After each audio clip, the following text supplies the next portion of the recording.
we're going to now look forward to something a little bit closer to home then. Looking forward to this weekend's racing, where we have Cheltenham returning this weekend with the international meeting. There's also graded action at Doncaster to look forward to as well as plenty of Irish racing. So AP, starting with Cheltenham with you, please, that we have on Friday and Saturday. Are there any races that catch your eye in particular? Well, obviously the international hurdle is going to be of interest. Whether they're up to being champion hurdler, dangerous to Constitution Hill or not, but you've got the likes of I Like to Move It. Epatante was in again, so she is. Nappers Hill, First Street was pretty impressive winning the Cherry Field and at Newbury. I don't think any of them are going to have Constitution Hill shaking in his stable, to be honest, but I Like to Move It. It's been a well-placed horse, won the Greatwood. Obviously Nappers Hill's an improver. Look, Epatante sets a pretty good standard, even though she got put in her place by Constitution Hill. She'll be hard enough to beat if she turns up in the international hurdle, I'd imagine. Yeah. And the big handicap chase. The big handicap chase looks kind of, looking down through it, looks pretty open.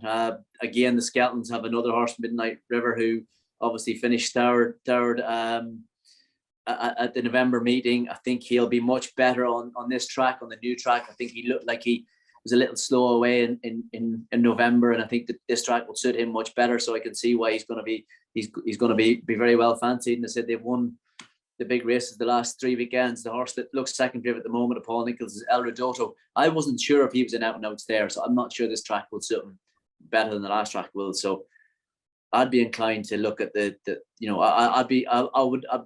I wouldn't be surprised if the Skeltons were to win another big weekend. The other one that I thought ran pretty well in the Holden Gold Cup was Warlord. He'll be better off. He'll be better going a bit further as well. But yeah, I did watch that race in November, and I thought that Skelton's horse would be much better in the new track. So, so two pretty obvious ones, but I think You're getting 10 to 1 about Warlord, not so obvious. And he's already been nibbled in there, was 14s. He's already been nibbled into 10 to 1. So the each way play there for Warlord. But Midnight River, therefore, in the Gold Cup handicap chase, another one of these 2.5 mile handicap chases that we get at all of the Cheltenham meetings throughout the year. But AP makes a really good point there, James, that we are switching course now from the old course that we've had at the last 2 meetings at Cheltenham to the new course, more of a stamina test and which horses that's exactly going to suit. And he's made a really good case there for Midnight River that these variables will suit him more. Is this a race you've also been focusing in on? Yeah, and I couldn't agree more with AP on this. I think Midnight River, look, he's at the top of the market, 72, but for me, most likely winner. The way it ran in that race, you'd like to think they're going that little bit further. And like you said, the Skeltons, the last 3 weekends, what is it? Lamilos in the Coral Gold Cup, Protectorat in the Betfair Chase, and then obviously at the weekend as well with Ashtown Lad.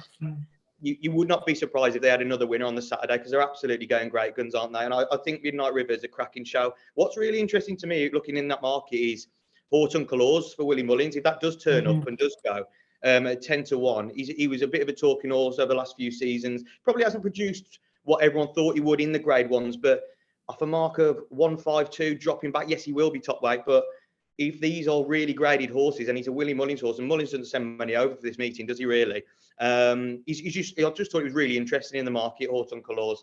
And like talking about the international as well, obviously if Epatante goes, she'll be very, very tough to beat. But Epatante and First Street both only 14 days in between that race. So are we completely sure that they're going to go? But as you say, Epatante most likely winner. But I do like Nappers Hill. I think Nappers Hill has been so progressive this season. And not many people would think he'd beat So Royale. So Royale's racing it, the elite hurdle. And he did that fairly easily. Just think he's improving. He might not be as good a horse as Epatante, but I'm really interested in Nappers Hill. I'm looking forward to watching. I think he's around 3 to 1 at the moment, so might just be the value in that race.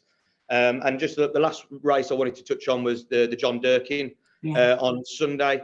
Obviously, Galloping the Champs, 4 to 7. I'm just looking forward to seeing that race. But you've got horses in there like Chac and Poursoir, Blue Lord, Fakir Duderies, potentially Fernie Hollow and Conflated. It's a cracking race. All the Irish big guns taking on each other. So, yeah, that is definitely a race to watch out for at the weekend.